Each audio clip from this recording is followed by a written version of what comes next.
Serangan Amerika Serikat ke situs nuklir Iran diklaim telah mengubah garis depan dan membuka jalan menuju perang era baru. Amerika Serikat dan Israel apakah merencanakan agresi kedua terhadap Iran?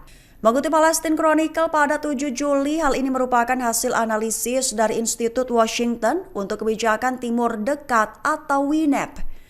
Robert Sadloff, Direktur Eksekutif WINEP, berpendapat bahwa serangan Amerika Serikat terhadap program nuklir Iran mengubah garis merah. Sekaligus disebutnya justru membuka jalan bagi apa yang disebutnya era baru serangan antar negara secara langsung. Ketika WINEP mulai menghancurkan serangan kedua terhadap fasilitas nuklir Iran, hal itu perlu diperhatikan. Lembaga pemikir itu tidak hanya memiliki pengaruh besar di Washington, dan banyak anggota seniornya telah menduduki posisi penting di berbagai tingkat negara keamanan, tetapi juga mewakili pandangan lobi Israel yang kuat.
Download Tribun X sekarang, menghadirkan lokal menjadi Indonesia.